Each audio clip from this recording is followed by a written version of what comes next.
The night the rain collapsed over the city like a judgment, nobody noticed the woman standing at the edge of the sidewalk with a torn shawl and empty hands, except the stranger who was about to change her life forever. She had nothing left to give, not even hope, yet she would still choose kindness when the world had given her every reason to turn away. That single decision, made under flickering streetlights and pounding rain, would quietly rewrite two destinies. If you believe in kindness, second chances, and the unseen power of doing good when no one is watching, take a moment right now to like this video, comment, share it with someone who needs hope, and subscribe to the channel. Stories like this remind us why humanity still matters. Her name was Margaret Holloway, and she lived in a crumbling apartment on the south side of Cleveland, Ohio. The building smelled of damp concrete and old paint, and the heat barely worked in winter. Margaret was 58, with tired eyes that had seen more loss than comfort. She worked as a night cleaner at a medical office, a job that paid just enough to keep the lights on most months. Her husband, Thomas, had passed away years earlier after a long illness, draining their savings and leaving her with medical bills that never seemed to shrink. Her son, Andrew, lived in another state and called when he could, but he was struggling too, trying to build a life on wages that barely covered rent. Margaret carried her worries quietly, folding them into her days like worn laundry. That evening, she had finished her shift early because the power had gone out at the clinic. With no extra hours and a smaller paycheck looming, she walked home in the rain, clutching a grocery bag that held nothing but bread, canned soup, and a single apple. Every step felt heavier than the last. The city around her buzzed with indifferent life. Cars rushing past, windows glowing warm behind glass she could not afford. That was when she saw him. A man stood near a bus stop bench, soaked through, his expensive coat darkened by rain. His shoulders slumped as if the weight of the world pressed down on him.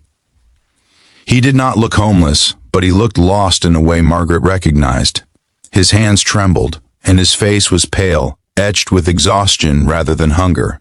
People passed him without a glance. In a city like Cleveland, everyone learned to keep their eyes forward.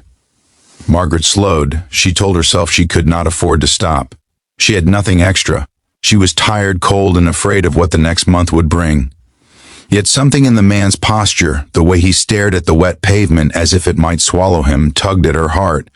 She thought of Thomas during his last days, how invisible suffering could be when the world kept moving.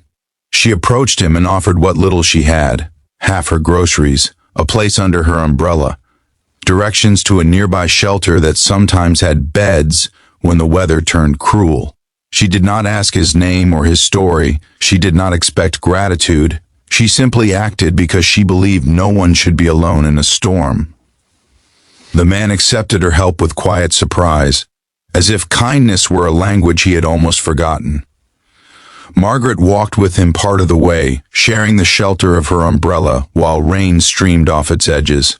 When they parted, she pressed the bag of food into his hands, ignoring his attempt to refuse. She returned home soaked and shivering, with less food than she needed and more peace than she had felt in years. That night, Margaret ate soup and bread and prayed softly, not for miracles, but for strength. She had no idea that the stranger she helped was named Jonathan Pierce, or that he was the CEO of one of the largest logistics and technology firms in the country. She could not have known that he was a billionaire who had walked away from his own corporate event after a crushing boardroom battle.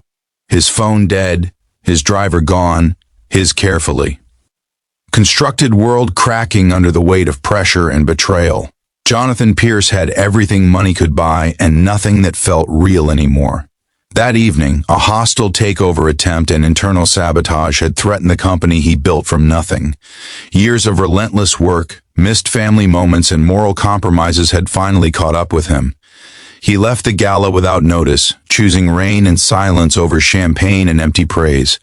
For the first time in decades, he felt truly alone. Margaret's kindness unsettled him. It cut through his despair more sharply than any accusation. He spent the night in a modest hotel after finally charging his phone, but he did not sleep. Her face stayed with him, the way she gave without knowing who he was, the way she expected nothing in return. By morning, a decision had begun to form, one that would test whether he still believed in the values he once claimed to uphold. Weeks passed. Margaret's life did not suddenly improve. Her hours were reduced further. A notice appeared on her door warning of a rent increase she could not afford. Her arthritis flared in the cold, making every shift painful. Still, she showed up, cleaned offices, smiled politely, and carried on. Kindness had never been her strategy for reward. It was simply how she survived. One afternoon, she was called into her supervisor's office and told her contract was ending. Budget cuts. No exceptions. Margaret walked home in a fog, the city blurring around her. She sat at her small kitchen table and stared at unpaid bills, wondering how close she was to losing the apartment that held all her memories. A letter arrived 2 days later, thick, cream-colored, addressed to her in careful print. Inside was an invitation to an office downtown, along with a note thanking her for an act of compassion shown during a stormy night. There was no explanation, only a name she did not recognize and a time and date. Margaret nearly threw it away, assuming it was a mistake or a cruel scam, but something urged her to go. She wore her best coat, the one Thomas had bought her years ago, and took the bus downtown, her heart pounding with equal parts hope and fear. The building was towering glass and steel, intimidating in its perfection. Inside, everything gleamed. Margaret felt small and out of place, her worn shoes echoing on polished floors. She was escorted to a conference room that overlooked the city she had walked so many times without being seen. Jonathan Pierce entered quietly, clean, composed, powerful. And then he smiled, not the practiced smile of a CEO, but the grateful one of a man remembering rain and an umbrella. Recognition dawned on Margaret's face, followed by disbelief. What followed was not a fairy tale miracle, but something deeper and more human. Jonathan explained how her kindness had interrupted a downward spiral he did not know how to escape. He told her how it forced him to confront the emptiness of his success and the responsibilities he had neglected.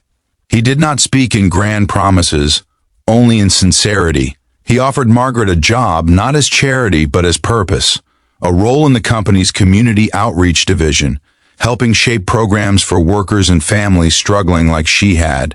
Training included, fair pay, benefits, dignity.